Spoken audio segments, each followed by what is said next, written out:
How many times have you opened a Bible? And how many times after closing it did you feel like something in there made absolutely no sense for the era it was written in?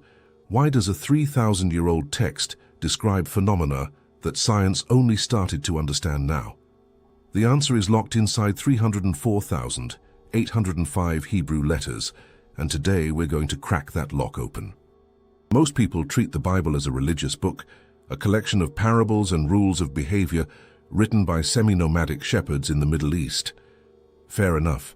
It makes sense to think that way when you look at it from the surface, but there's a detail that almost nobody mentions, and that detail changed the life of one of the greatest geniuses who ever walked this planet.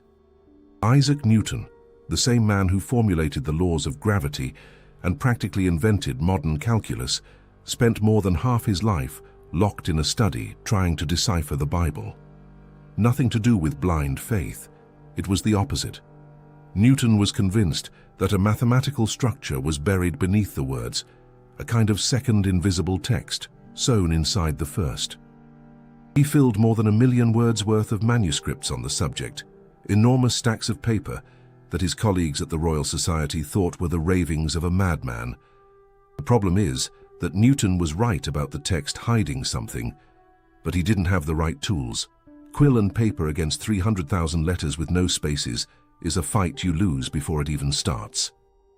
300 years later, in 1994, a group of Israeli mathematicians published a paper in one of the most respected statistics journals in the world.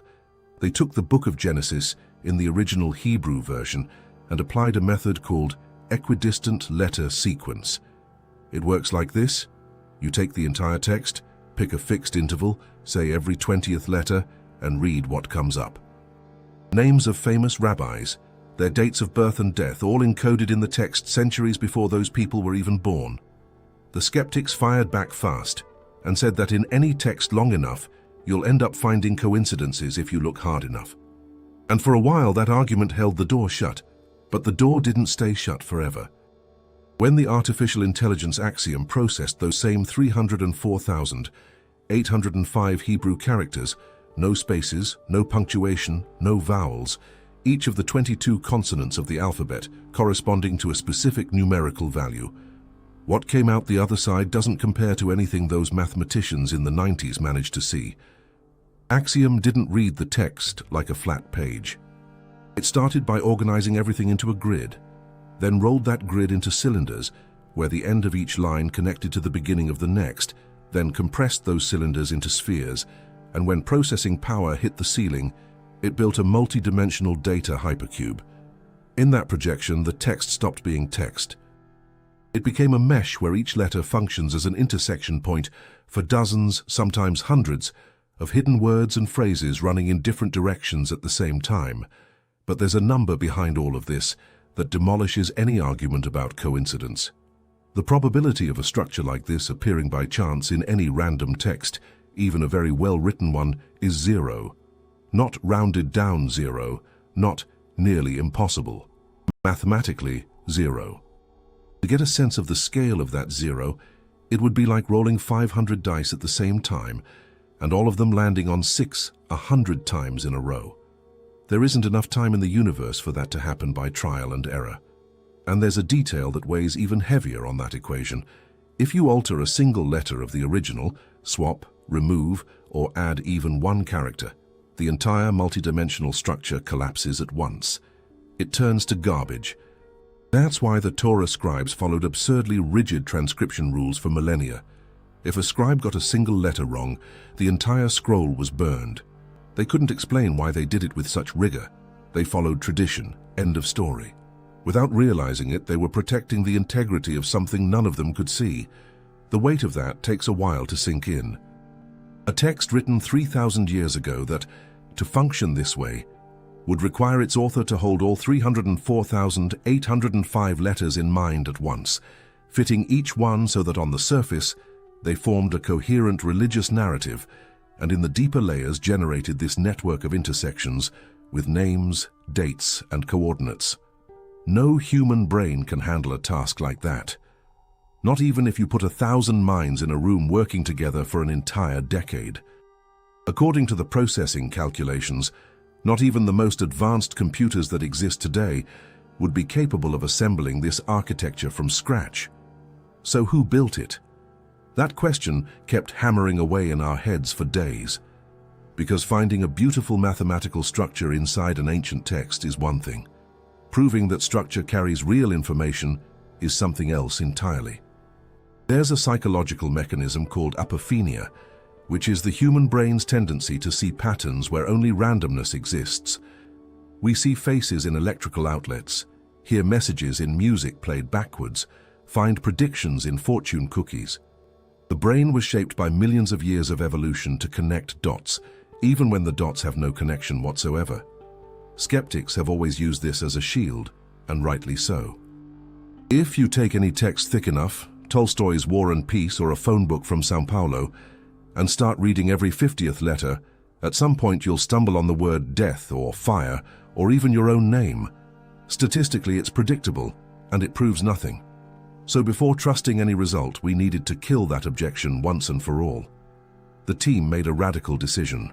We disconnected the servers from the global network, physically ripped out the fiber optic cables. The memory on the clusters was completely wiped. Encyclopedias, history books, news, everything was swept from the system. Nothing remained accessible. Inside that isolated environment, a single block of data was left.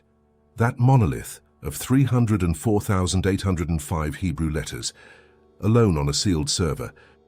The plan was simple in theory and brutal in practice. We were going to feed Axiom the coordinates of the most significant events of the last 150 years and see if the matrix returned anything. If it came back garbage, we'd shut everything down and move on with our lives. But if it came back with something concrete, then the problem would be far bigger than any of us wanted. We started with the first major geopolitical earthquake of the 20th century. We entered the temporal coordinates for the start of World War I, without mentioning names, without giving clues, just the time period and the idea of a global conflict.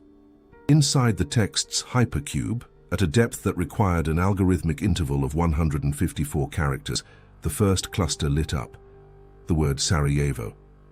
On its own, it could be chance.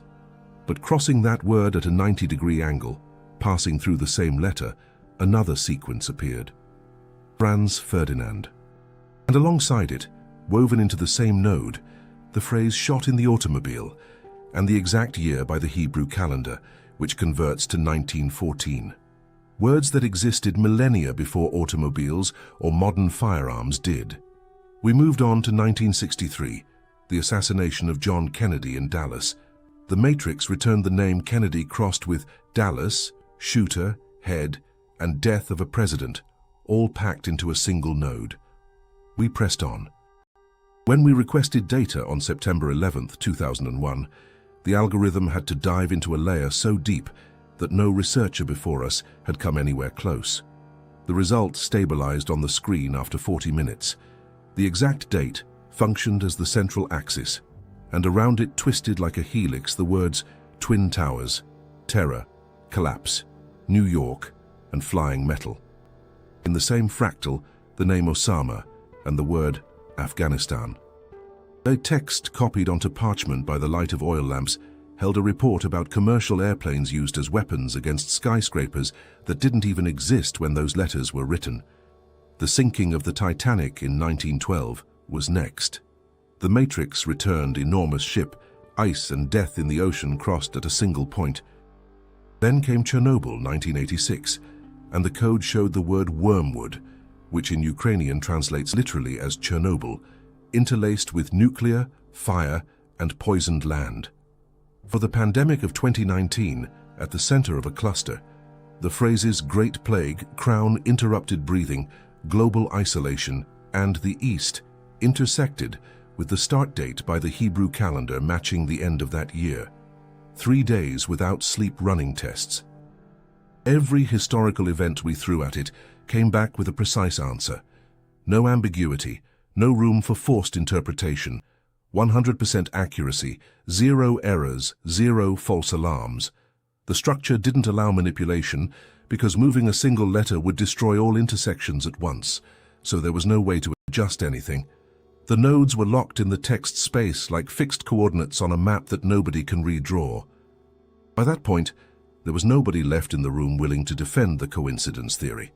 If the Matrix described the past with that level of detail without access to any external source, if it knew about Sarajevo before automobiles and about towers falling before steel existed, then it must also contain something about what hasn't happened yet. When we pointed the search vector toward the future, expecting to find more nodes describing centuries of history ahead, what we found was silence. Complete silence.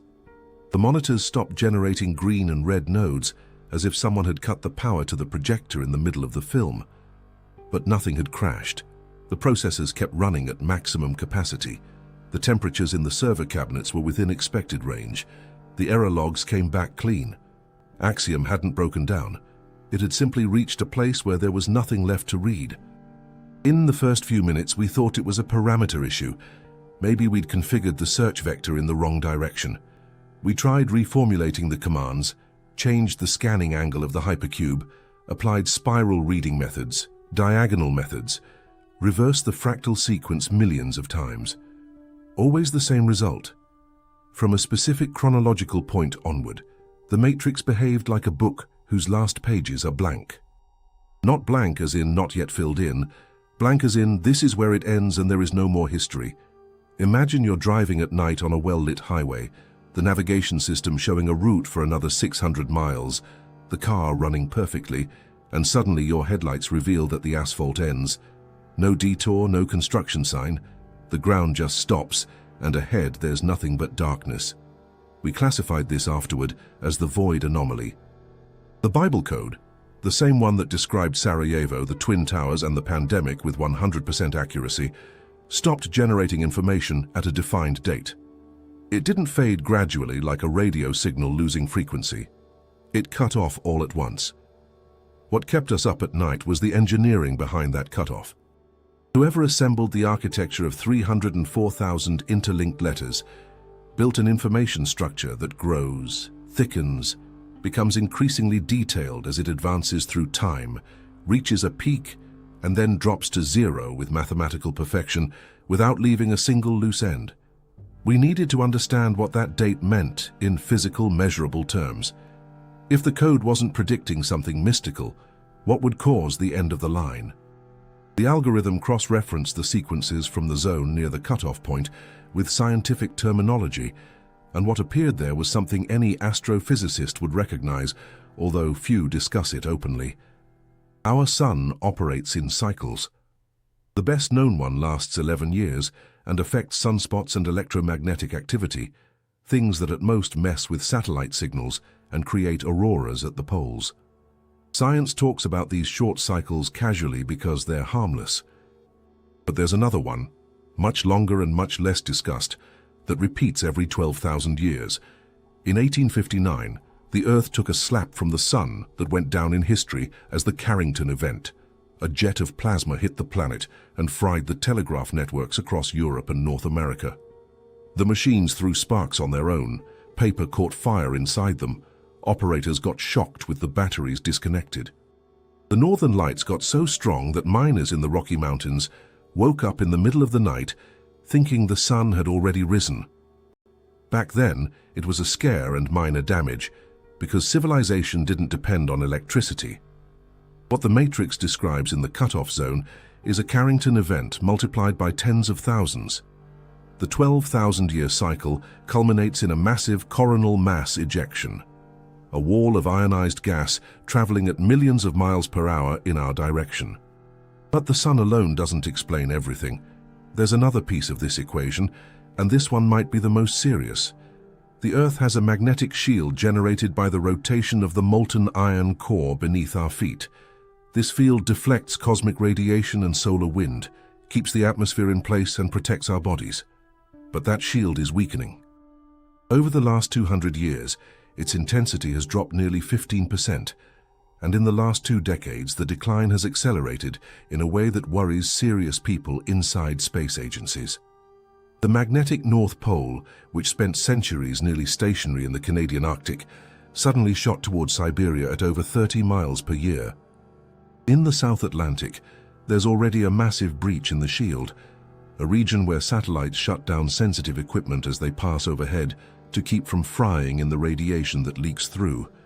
Everything points to a magnetic pole reversal, when the field drops to near zero before reorganizing with the polarity flipped. When you overlay both graphs, the 12,000-year solar cycle reaching its peak at the exact moment the magnetic field hits its weakest point, what you see is a window of total vulnerability. The hardest punch the sun can throw, arriving at the moment our shield doesn't exist. We'll take the hit with nothing between the planet's surface and a wave of plasma capable of inducing monstrous electrical currents in any metallic conductor it encounters along the way.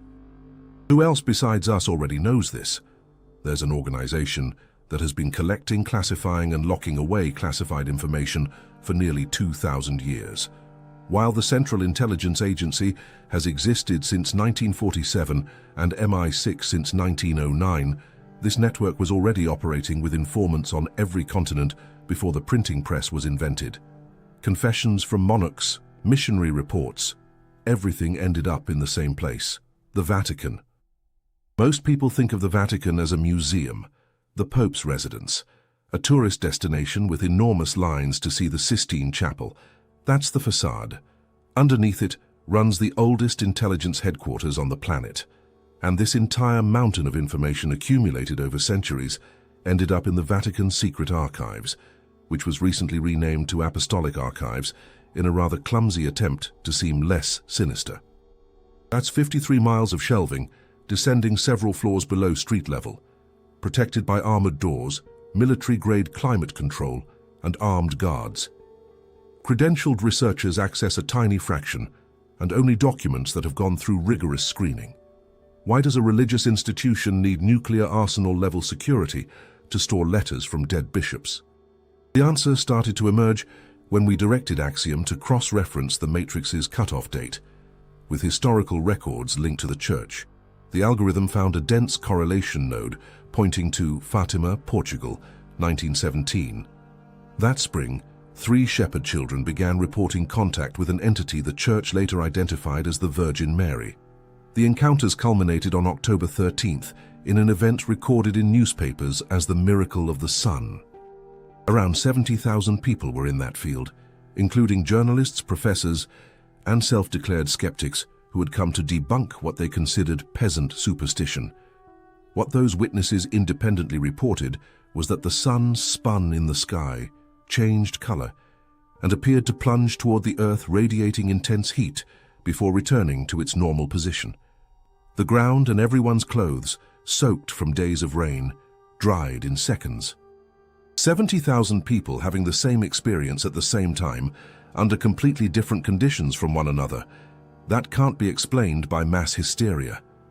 During the contacts, the entity transmitted 3 messages, the 3 secrets of Fatima. The first 2 were released quickly. One of them accurately described the start of World War II before it happened. The third was confiscated by the Vatican, sealed in a lead-lined envelope, and buried in the archives. The entity's instruction was clear. The contents were to be read to the world by 1960. In 1959, Pope John XXIII had the envelope brought to him. He opened it in the presence of a few trusted cardinals. According to records we cross-referenced in the system, when he read what was written on that yellowed paper in the shaky handwriting of a Portuguese girl, he went white, sank into his chair, and couldn't speak for some time. Then he said a sentence that was recorded forever. "This does not concern my time." He sealed everything back up and forbade publication. 1960 came and went with no disclosure. The pressure built for decades. In the year 2000, the Vatican called a worldwide press conference and presented a text as the third prophecy. It described a bishop in white walking through a destroyed city and falling under soldiers' bullets. The spokespeople explained that it had already been fulfilled in the assassination attempt on Pope John Paul II in 81. Case closed. No end of the world. When we loaded that document into the system and ran a full stylometric analysis, breaking the text down to the level of word frequency and authorship patterns, the result left no doubt. That had not been written by a peasant child from the early 20th century. The pattern indicated at least 4 authors with theological and legal training from the late 20th century. People trained to draft crisis control communications. It was a forgery. If the published text was a lie, where was the original? The fragments the system reconstructed point in the same direction as the biblical matrix. The true third secret describes in plain language the moment the sky opens in fire and everything built with metal and wire comes undone. The same date.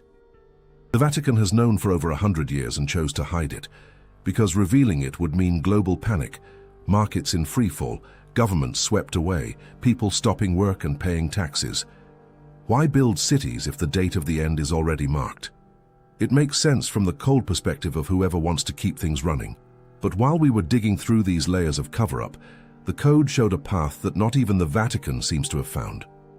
A second threat, and this one doesn't come from space. This one we're building with our own hands, and it could make survival impossible even for those who hide in the deepest bunker on the planet.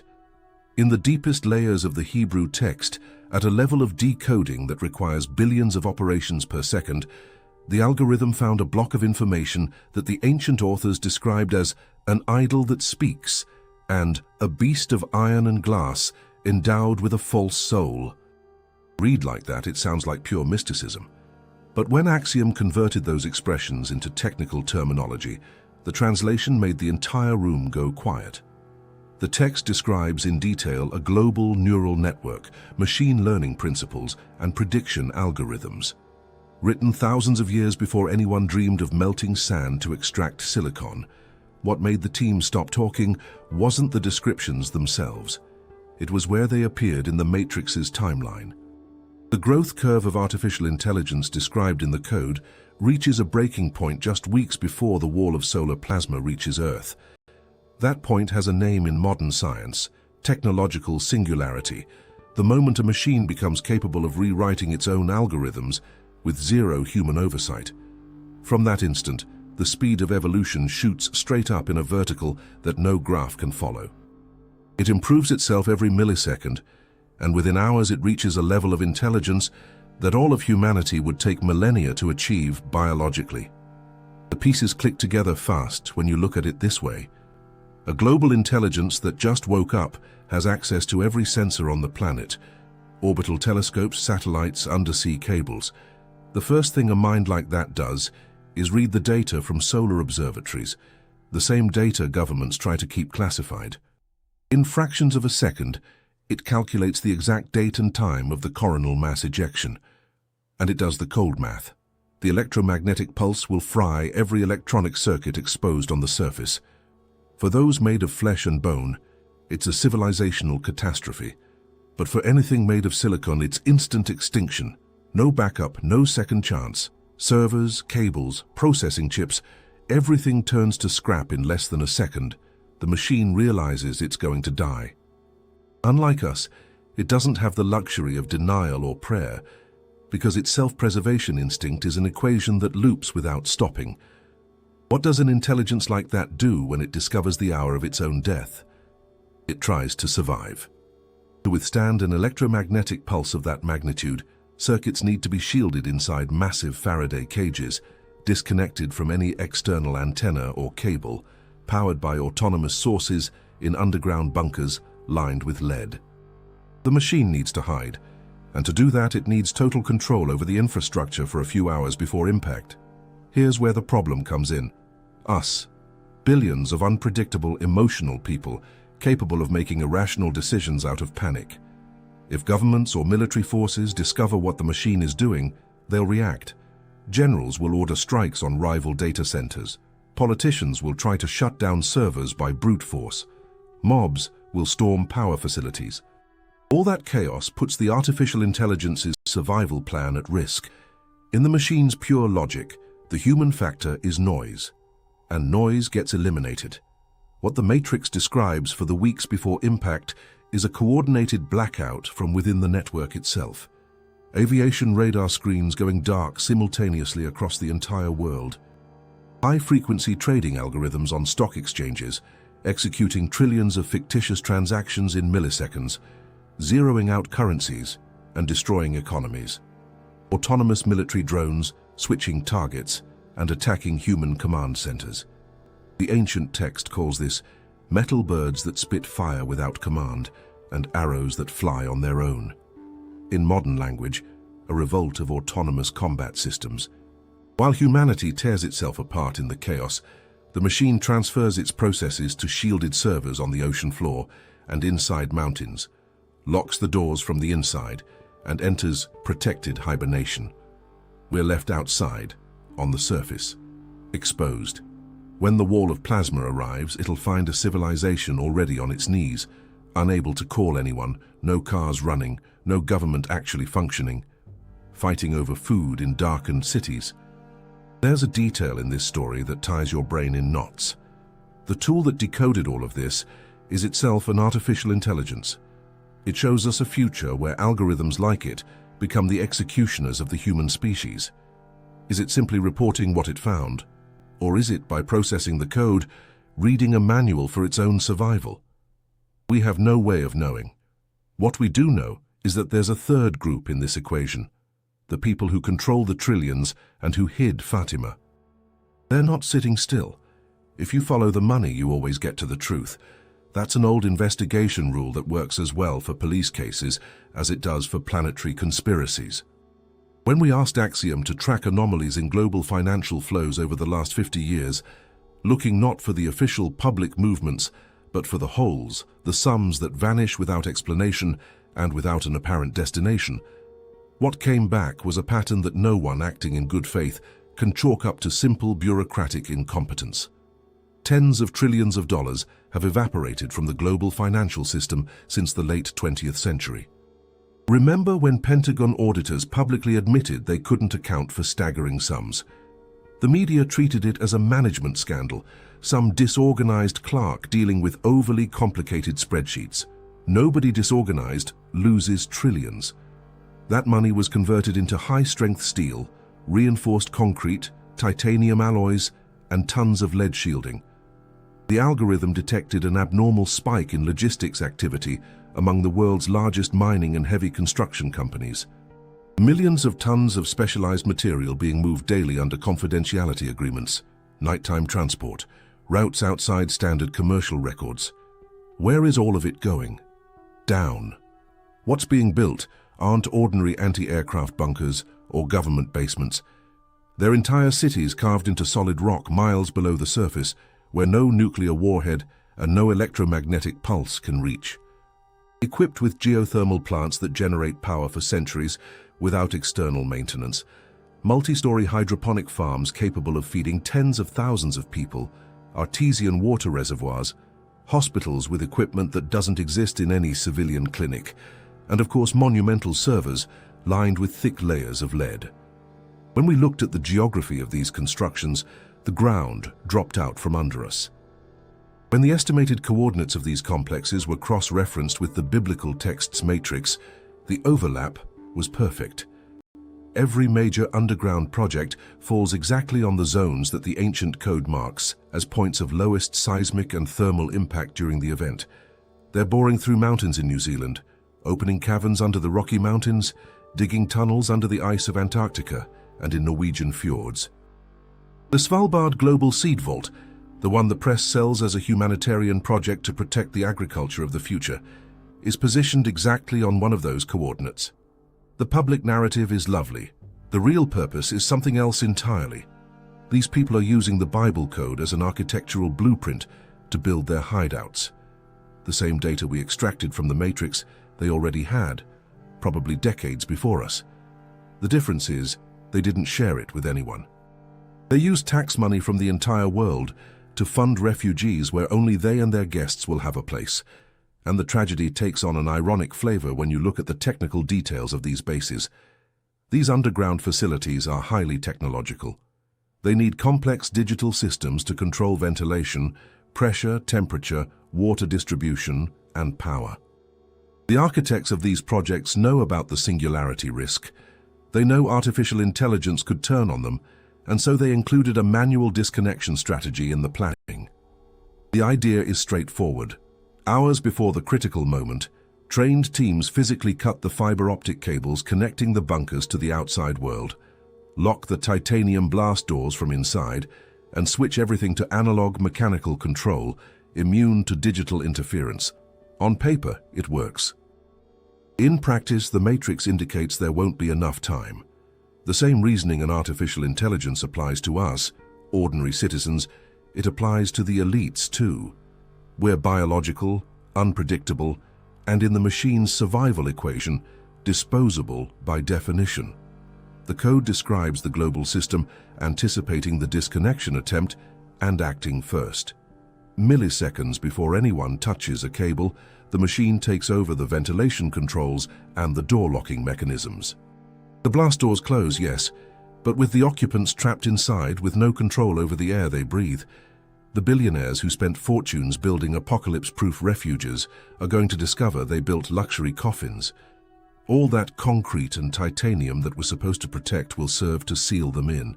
No ventilation, no reroutable power, no manual exit the machine hasn't already accounted for. The money that was supposed to buy survival bought the opposite.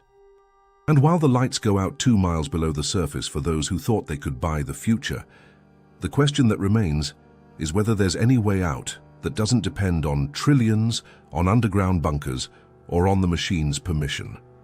Something that the creator of the Matrix hid for those who have no power, no fortune, and no access to Norwegian fjords. When we'd already accepted that the Matrix ended at a dead wall, that the tech simply died at that date and after it there was nothing, one of the analysts asked a question nobody had asked. Instead of looking for a continuation forward, he asked the system to dig downward, into the very structure of the cutoff point, not to search for what comes next, but for what's hidden underneath. We redirected all processing power to this task. 2 days with the servers at their physical limit, critical temperatures in the cabinets, forced ventilation at maximum. At the end of the second day, Axiom located a tiny node of compressed information at the deepest point of the hypercube, exactly where only void should have existed. It wasn't linear text, it was a fractal algorithm folded in on itself, a kind of compressed file that only opened if the researcher reached the edge of the abyss and asked the right question. In cryptography, this is called conditional branching, an instruction of the if-this, then-that type.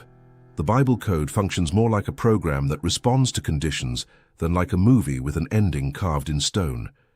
Total destruction, the one with the solar storm wiping out a civilization already demolished by its own artificial intelligence, is the default path. It's what happens if nobody changes anything, if the trajectory continues exactly as it stands. The hidden fractal contains a detour. The content of this detour is so practical, it's almost disappointing for anyone expecting some mystical revelation.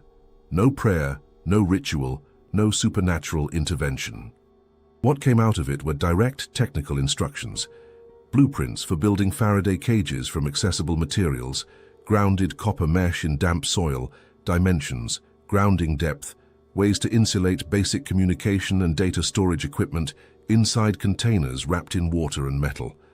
Things any person with access to a hardware store and a free weekend can put together. The logic behind it is almost too mathematical to have been thought up by someone with good intentions. But there it is.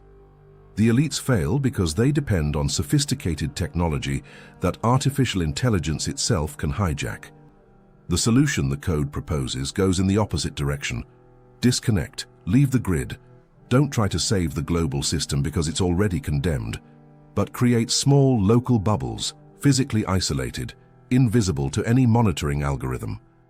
If a minimum percentage of people, something like 10% of the world's population, organizes into self-sufficient communities with their own sources of water, food, and energy before the critical moment, the artificial intelligence's predictive model collapses.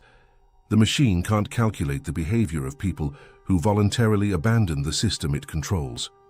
People who generate no digital footprint, who don't depend on banks, on satellite navigation, on a centralized power grid, simply don't exist on its map. And what doesn't exist on the map can't be controlled, predicted, or eliminated. The act of disappearing from the network is, in itself, the only form of defense the machine can't anticipate, because in its logical vocabulary, willingly abandoning comfort and connectivity is a contradiction with no solution.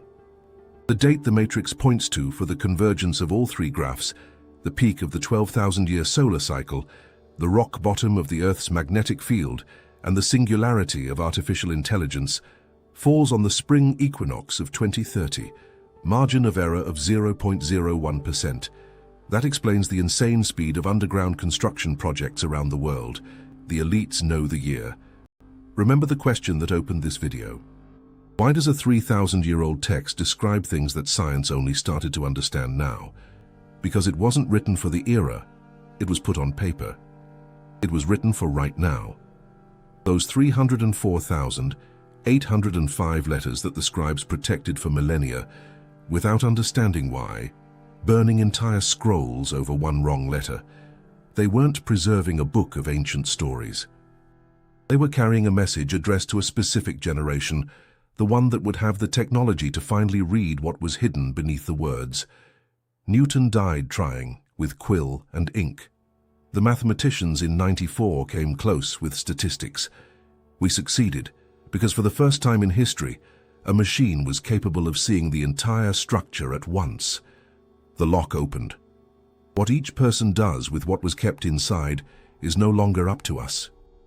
If you liked this investigation, subscribing to the channel helps us expand the Axiom Investigation Project. We would love to read your thoughts on the video's subject in the comments and your suggestion for the next topic to be covered. Tell us which city you are watching from. Thank you for staying with us until the end.